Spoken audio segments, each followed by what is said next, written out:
آپ سن رہے ہیں کتاب دیس ہوئے پردیس۔ لمبے لڑکے نے کھیس اٹھا کر اسے لپیٹ کر بغل میں دبا لیا اور چلنے لگا۔ ریلوے لائن کے قریب جا کر وہ رکا اور پھر واپس آ گیا۔ بیبے کہتی تھی کہ اگر رات گزارنی ہے تو ہمارے چھپر کے باہر بھی جگہ ہے۔ بنا شک آ جاؤ، یہ کہہ کر وہ پھر واپس ہو گیا۔ اوئے بات سنو، رکو بھائی، برکت علی نے چیخ کر کہا۔ وہ لڑکا رک گیا۔ کھیس تو تم لے جا رہے ہو تو میں اپنے مالٹے کس میں باندھ کر لاؤں گا؟ لمبا لڑکا واپس آیا اور کھیس کو بغل میں سے نکال کر زمین پر بچھا دیا۔ پھر دونوں نے مل کر اس میں مالٹے باندھ لیے۔ تمہاری بیبے کا نام کیا ہے؟ یہ تم بار بار مجھ سے یہ کیوں پوچھتے ہو کہ بیبے کا نام کیا ہے؟ لمبا لڑکا پھٹ پڑا۔ مجھے کیا پتا بیبے کے نام کا؟ تمہیں اپنی بیبے کے نام کا نہیں پتا؟ نہیں، برکت علی نے شرمندہ ہو کر کہا۔ تو پھر مجھ سے کیوں پوچھتے ہو؟ آؤ۔ وہ مالٹوں کی گٹھڑی اٹھا کر اس کے آگے چلنے لگا۔ برکت علی جب ریلوے لائن پر پہنچا تو تھوڑی دیر کے لیے رکا۔ اس نے بائیں جانب دیکھا، ادھر سے آیا تھا۔ ادھر سے آیا تھا، کوٹ جوگیاں سے، اور میں ادھر جا رہا تھا۔ اس نے دائیں طرف کراچی کی جانب گم ہوتی ریلوے لائن کی طرف نگاہ کی، اور میں یہاں اتر گیا، یہاں رہ گیا۔ یہ کہاں لکھا ہوتا ہے کہ بندہ اگر چک جوگیاں سے چلے گا اور سہاوے سے گاڑی میں بیٹھے گا، پھر راستے میں رنالہ خرد میں اتر جائے گا، بالٹوں کے باغ کے پاس؟ یہ کہاں لکھا ہوتا ہے؟ 8 بجے والی ڈاک گاڑی کے نیچے آ جانا ہے تم نے۔ لمبا لڑکا اس کے پاس کھڑا تھا۔ میں ادھر چھپر کے پاس جا کر پھر واپس آیا ہوں تمہارے لیے۔ تم چلتے کیوں نہیں؟ بس ایسے ہی کھڑا ہو گیا۔ وہ مسکرایا اور اس کے ساتھ چلنے لگا۔ ریلوے لائن کے پار کھیتوں اور اس کی پٹڑی کے درمیان سرکاری زمین پر چند چھپر تھے اور ایک جوہر تھا۔ تاریکی میں سے 2 کتے غراتے ہوئے آگے آئے تو لمبے لڑکے نے انہیں اوئے دفعہ دور کہہ کر چپ کرا دیا۔ ان کا چھپر جوہر سے پرے کھیتوں کی جانب تھا۔ لڑکوں نے مالٹوں کی گٹھڑی سر پر سے اتار کر نیچے رکھی۔ بیبے بائی راہ، اس نے ٹاٹ کے پردے کو اٹھا کر آواز دی، اور اس کے ساتھ ہی یہ بھی بتا دیا کہ برکت علی اندر نہیں جا سکتا۔ تھوڑی دیر بعد وہ باہر آئی۔ اندھیرے میں اس کی آنکھیں چمکتی تھیں۔ یہاں چھپر کے باہر جگہ ہے، ادھر، تم پر پالا نہیں پڑے گا۔ اس کی آواز بہت عجیب سی تھی، جیسے کوئی چھوٹی بچی ہوتی ہے، باریک اور بہت ناپختہ۔ وہ یہ کہہ کر اندر چلی گئی اور برکت علی وہیں بیٹھ گیا۔ چھپر کے آگے ایک برآمدہ سا بنا ہوا تھا۔ یہاں چند برتن، بوتلیں اور ٹین وغیرہ رکھے ہوئے تھے۔ وہ چھپر کی دیوار کے ساتھ ٹیک لگانے لگا تو سارا چھپر ہلنے لگا۔ تم کیا کرتے ہو؟ عورت کی آواز آئی، اور اس کے ساتھ ہی وہ باہر آ گئی۔ یہ سرکنڈے کی دیواریں ہیں، اینٹ گارے کی نہیں۔ ان کے ساتھ ٹیک لگا کر نہ بیٹھو۔ روٹی پانی کا تمہارے پاس کوئی بندوبست ہے یا نہیں ہے؟ نہیں ہے تو میں بناتی ہوں۔ وہ پھر اندر چلی گئی۔ برکت علی کی ناک میں چھپر کے اندر چولہے میں سلگتے اپلوں کے دھوئیں کی بو آئی، اور پھر اس عورت کے ہاتھوں کی آواز جو روٹی بنانے میں مصروف تھے۔ وہ جب روٹی لے کر باہر آئی تو برکت علی نے روٹی لینے کے بعد کہا، بیٹھو۔ کیوں؟ تم ہو کون؟ تمہیں اس سے مطلب؟ اس کی آواز میں غصہ تھا، لیکن اس کے باوجود وہ بیٹھ گئی۔ تم کہاں سے آئے ہو؟ برکت علی مسکرایا، روٹی توڑ کر منہ میں رکھی اور اس کی تازگی کا ذائقہ محسوس کرتے ہوئے کہنے لگا، تمہیں اس سے مطلب؟ میں نے تو یوں ہی پوچھا تھا۔ تو میں نے بھی یوں ہی پوچھا تھا کہ تم کون ہو؟ یہ چھپر تمہارا اپنا ہے؟ یہ سرکاری زمین ہے۔ باغ والے اپنے مزدوروں کو ادھر چھپر ڈالنے کی اجازت دے دیتے ہیں، پر 2 مہینے کے لیے، اور پھر چھٹی۔ کیوں؟ مالٹے چننے کا بھی موسم تو اتنا ہی ہوتا ہے۔ تو پھر تم کہاں جاتے ہو؟ ہم؟ اس کی آنکھیں پھر اندھیرے میں چمکیں۔ کیا پتا کدھر جاتے ہیں، بس چلے جاتے ہیں، میں اور بشیر دونوں۔ بشیر تمہارا گھر والا ہے؟ نہیں نہیں، آواز میں غصے سے زیادہ ہنسی تھی۔ بشیر میرا بیٹا ہے جو تمہیں ساتھ لے کر آیا ہے۔ ہم دونوں نے یہ چھپر مل کر بنایا ہے۔ چھوٹا ابھی دودھ پیتا ہے، اس کا نام نذیر ہے۔ اور ان کا باپ کہاں ہے؟ وہ چپ بیٹھی رہی، اور پھر اس کے سرکنے کی آواز آئی، تم نے مالٹے بیچے کیوں نہیں؟ مالٹے؟ وہ جو بابا جی نے دیے تھے۔ کیوں؟ وہ سارے کھاؤ گے؟ نہیں، باغ والے مزدوروں کو مالٹے اس لیے دیتے ہیں کہ وہ انہیں باہر آ کر بیچ لیں اور 1-1.5 روپیہ بنا لیں، کھانے کے لیے نہیں دیتے۔ برکت علی روٹی توڑنے کو تھا، لیکن وہ رکا اور سر ہلا کر ہنسنے لگا۔ اس کے کہے کی آواز تاریکی میں تیرتی ہوئی دور تک چلی گئی۔ کیا ہوا؟ عورت نے پوچھا۔ میں تو یہی سمجھا کہ انہوں نے اتنے ڈھیر سارے مالٹے کھانے کے لیے دیے ہیں، اور میں سوچ رہا تھا کہ اگر روز کے 50 مالٹے ملے تو ان سب کو کھاؤں گا کیوں کر۔ وہ اپنی ہنسی پر قابو پاتے ہوئے بولا، انہیں کہاں بیچوں؟ کل سویرے مزدوری سے ذرا پہلے چلے جانا، باغ کے برابر میں آڑتی بیٹھے ہوں گے، ان کے ہاتھ بیچ دینا۔ میں جاتی ہوں۔ وہ اٹھ کھڑی ہوئی۔ سنو، وہ بولا، یہ 3 روپے تم رکھ لو، میرے روٹی پانی کا خرچہ۔ وہ کچھ کہے بغیر اندر چلی گئی۔ برکت علی نے یکدم اپنے بدن کو تھکاوٹ کے بوجھ تلے دبتے ہوئے محسوس کیا۔ سارے دن کی مشقت کی تھکاوٹ اس پر بوجھ ہوئی۔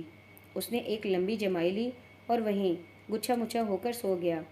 ان دنوں وہ بشیرہ کو بھولا تو نہیں تھا، پر اس کے خیال سے تھوڑا بہت غافل ضرور ہو گیا۔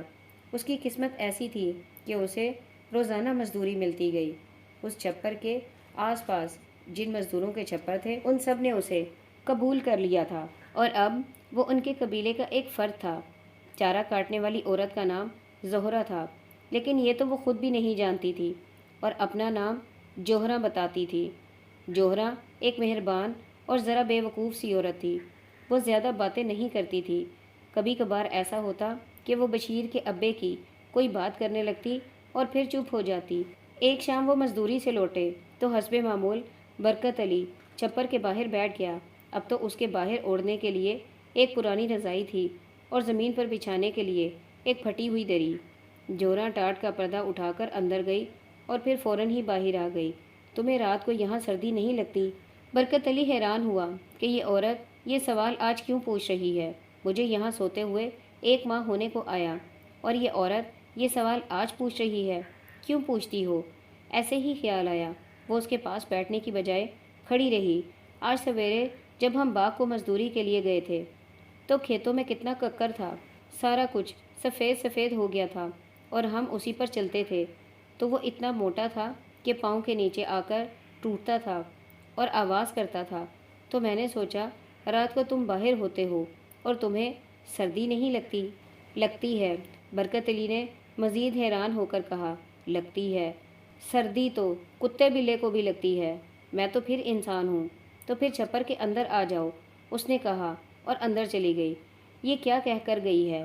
برکت علی نے سر کھجاتے ہوئے سوچا، شاید مجھ سے کچھ کہنا چاہتی ہے، پھر کوئی کام ہے، اندر اس لیے بلاتی ہے۔ وہ اٹھا اور اندر چلا گیا۔ چھپر کے اندر ایک آسودگی ٹھہری ہوئی تھی، اور نیم تاریکی میں اس نے دیکھا کہ جوہرہ زمین پر پڑے ہوئے کپڑوں کے ڈھیر پر بیٹھی ہے، اس کی جانب دیکھ رہی ہے۔ اس کا بچہ نذیر اس کے قریب لیٹا ہوا ہے، پتہ نہیں سو رہا ہے یا جاگ رہا ہے۔ اور بشیر تو شہر سے مٹی کا تیل لینے کے لیے پیچھے رہ گیا تھا۔ ہاں، کیا کام ہے؟ برکت علی نے پوچھا۔ مجھے تم سے کیا کام ہو سکتا ہے؟ جوہرہ کی آواز آئی۔ تو پھر اندر کیوں بلایا تھا؟ تمہیں باہر سردی نہیں لگتی؟ لگتی ہے، تو اسی لیے بلایا تھا۔ برکت علی کا منہ کھل گیا۔ وہ بھی کتنا بے وقوف تھا۔ جوہرہ بیچاری اسے سردی سے بچانے کی خاطر چھپر کے اندر سونے کے لیے کہہ رہی تھی، اور وہ سمجھ نہیں پا رہا تھا۔ وہ فوراً باہر گیا اور اپنی دری اور رضائی اٹھا لایا۔ کدھر؟ اس نے پوچھا۔ ادھر میں ہوں۔ اس کی بچوں جیسی آواز میں تھر تھراہٹ تھی۔ ادھر بشیر سوتا ہے تو تم اس کے قریب سو جاؤ۔ برکت علی نے رضائی پھینکی اور اس پر بیٹھ گیا۔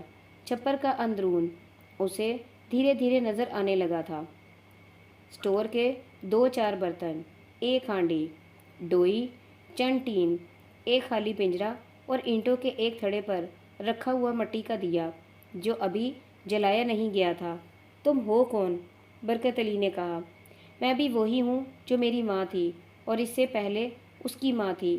جوہرہ جیسے اس سوال کے انتظار میں تھی۔ ہم باغوں والے کہلاتے ہیں۔ ہمارا کوئی خاص وطن نہیں، گاؤں نہیں جہاں ہم رہتے ہوں، بس جہاں باغ ہوں وہاں ہم ہوتے ہیں۔ ہمارے مردوں کا یہی کام ہے کہ وہ چھوٹے موٹے باغوں کو ٹھیکے پر لے لیتے ہیں، اور پھر سارا خاندان وہاں چھپر ڈال کر بسیرا کر لیتا ہے۔ چھوٹے بچے بلبلیں، طوطے اور کوے اڑاتے ہیں، اور عورتیں پھل اتارتی ہیں اور پھر ٹوکریوں میں بھرتی ہیں۔ مرد ان پھلوں کو منڈیوں میں جا کر بیچتے ہیں۔ تمہارا مرد بھی یہی کرتا تھا؟ ہاں، وہ بھی یہی کرتا تھا۔ کہاں ہے؟ پتہ نہیں، لیکن یہاں تمہارا ٹھیکہ تو نہیں ہے، باغ تو کومپی کا ہے۔ نہیں، اب وہ ہمارے نصیب میں نہیں ہے، اب تو یہی مزدوری ہے۔ میرے باپ کو ایک اٹھائی گیر نے لوٹ لیا تھا۔ وہ منڈی سے آ رہا تھا اور آڑتی نے اسے 3 ماہ کی اکٹھی رقم دی تھی۔ رقم گئی تو اگلی بار وہ ٹھیکہ کیسے لیتا؟ ہم سارے مزدور ہو گئے۔ دلو بھی میرے باپ کو اسی طرح ملا۔ وہ میرے باپ کی عمر کا تھا، پر اس کے پلے اتنی رقم تھی کہ وہ ٹھیکے لے سکتا تھا۔ اس نے میرے باپ کو کہا کہ وہ اسے حصہ دار بنا کے ٹھیکے لے گا۔ بس یہ ہے کہ اس دلو نے دراصل میرا سودا کر لیا اور میرے باپ نے مجھے اس کے حوالے کر دیا۔ جوہرا کی آواز ایسے مدھم ہوتی جاتی تھی جیسے تاریکی اس پر اثر انداز ہو رہی ہو، اور وہ اٹھی اور ماچس جلا کر دیا روشن کر دیا۔ روئی کی بتی زیادہ بھیگی ہوئی تھی، وہ پٹاخے مارتی تھی۔ تو پھر دلو نے پہلے سال تو ایک باغ ٹھیکے پر لیا اور میرے باپ کو حصے دار بنا لیا، پر جب رقم آئی تو اس نے میرا ہاتھ پکڑا اور وہاں سے نکل گیا۔ مجھ سے مزدوری کرواتا رہا اور ساتھ میں یہ بچے ہوتے رہے۔ پھر اس طرح ایک سویرے وہ چھپر میں نہیں تھا۔ وہ دن اور آج کا دن میں مزدوری کر کے اپنا اور بچوں کا گزارا کرتی ہوں۔ اور تم کون ہو؟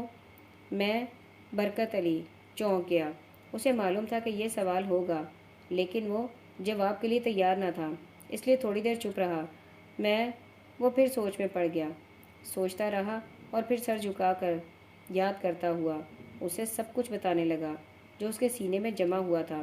جب وہ اپنی زندگی کے اس موڑ تک پہنچا جہاں غلام علی سریا بیچ کر انگلستان چلا گیا تھا، تو وہ اپنے جذبات پر قابو نہ رکھ سکا اور کہنے لگا، جوہرا، میں قسم کھاتا ہوں اس سور گامی کو میں اس کا گاٹا اتار کر کھوئی میں پھینک دوں گا۔ تم دیکھ لینا، میں نہ اس کا گاٹا اتاروں تو میرا نام بھی برکت علی نہیں۔ وہ بار بار یہ کہتا رہا اور اپنے منہ پر ہاتھ پھیر پھیر کر کہتا رہا۔ جوہرا خاموش بیٹھی سنتی رہی۔ برکت علی جب ذرا ٹھنڈا ہوا تو پھر اس نے جیل کی کہانی بیان کی، سیاسی قیدی کی باتیں سنائیں، اور پھر وہ وہاں اس شام تک پہنچا جب اللہ دتا افیمی اسے کھوئی کے پاس ملا تھا، اور جب وہ منہ موڑ کر سہاوے کی جانب آیا تھا، اور جب وہ رنالہ خرد کے باغ کے قریب اتر گیا تھا۔